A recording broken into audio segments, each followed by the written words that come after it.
महायुतीकडून लोकसभा लढवण्यासाठी इच्छुक असलेले मराठा आरक्षण याचिकाकर्ते विनोद पाटील यांनी माघार घेतली असून सध्या ते जिल्ह्याचा दौरा करून मतं जाणून घेत आहेत। मुख्यमंत्री एकनाथ शिंदे यांनी मला कुठलीही आश्वासनं दिली नाहीत, मात्र माझा सर्वे सुरू असून लवकरच विकासाची दूरदृष्टी असलेल्या उमेदवाराला पाठिंबा जाहीर करणार आहे आणि आम्ही ज्याला पाठिंबा जाहीर करू ते उमेदवार जिंकून आणणार असा दावा देखील विनोद पाटील यांनी केलाय।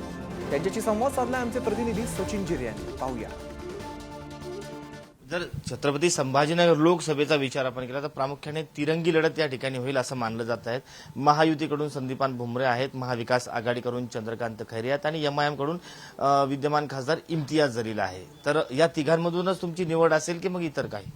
हे बघा, जो उमेदवार निवडणुकीच्या रिंगणात असतो तो सन्मान्य असतो, कधी कोणाला कमी लेखू नये, कारण अपक्ष उमेदवार देखील बलाढ्य असतात।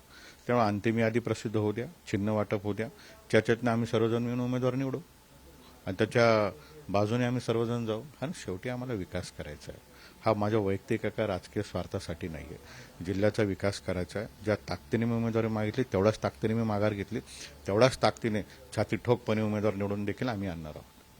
तुमच्या पाठीमागे पाहिलं आपण की 14 भाजपचे नगरसेवक होते, त्याचबरोबर राष्ट्रवादीचे पदाधिकारी होते, त्या सर्वांनी तुमच्या बाजूने कौल दिला होता की महायुतीकडून तुम्हालाच तिकीट मिळालं पाहिजे किंवा इतर जे पक्षातले लोक आहेत ते तुमचे समर्थक आहेत ते देखील सध्या संभ्रमात आहेत। हे बघा, मला सगळ्यांनीच पाठिंबा दिला, सगळ्यांनीच आशीर्वाद दिला। मी मराठा समाजाची चळवळ करत असताना देखील इतर समाजाने मोठं मन टाकून पाऊल पुढे टाकलं आणि सगळ्या भागातून मला प्रतिसाद दिला। माझी लायकी नसताना देखील मला एवढा आशीर्वाद मिळेल ही माझ्या सामान्यासाठी फार मोठी गोष्ट आहे माझ्यासाठी। मग यांचा विश्वासघात करायचा का? मग आयुष्यात हीच एक निवडणूक आहे का? मग याच्यानंतर निवडणूकच नाही का? मग लोकांशी खोटंच बोलायचं का? तर तसं नाही आहे। लोकांना स्पष्ट सांगितलं पाहिजे, समजावून घेतलं पाहिजे, समजून सांगता आलं पाहिजे, हा उमेदवार आपला आहे, याला आपल्याला निवडून आणायचं आहे आणि त्या ताकदीने आम्ही निवडून आणू। मुख्यमंत्री एकनाथ शिंदे तुमच्या घरी आले होते, तब्बल 50 ते 55 मिनिटं चर्चा झाली। काही राजकीय विषयावर बोलणं झालं का किंवा तुम्हाला काही आश्वासन देण्यात आलेलं आहे पुढच्या राजकीय विषयासंदर्भात? बघा, माननीय मुख्यमंत्री महोदयांना देखील आनंद झाला ज्यावेळेस मी त्यांना म्हणलं, साहेब दरवाज्यामध्ये स्वागत केलं की साहेब मला काहीच नको, बॉस इज ऑलवेज राईट, तुम्ही घेतलेला निर्णय।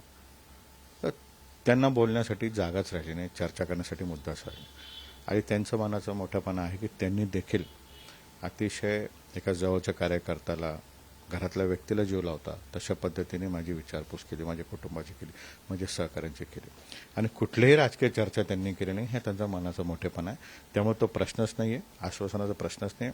मला वाटलं मी उमेदवारी मागितली, मला वाटलं मी माघार घेतली जनतेच्या सांगण्यावर। छत्रपती संभाजीनगर जिल्ह्यामध्ये सर्वे करीत आहे आणि सर्वेनंतर आमचा जो काही निर्णय असेल, माझे सहकारी जो काही एकमताने निर्णय घेतील, सर्व मताने जो निर्णय झाल्यानंतर त्या निर्णय आम्ही जाहीर करू आणि ज्या उमेदवाराला आम्ही पाठिंबा देऊ तो उमेदवार निश्चितच विजयी होईल असा दावा देखील विनोद पाटील यांनी केला आहे। कॅमेरा पर्सन सुमित सह मी सचिन जिरे, पुढारी न्यूज, छत्रपती संभाजीनगर।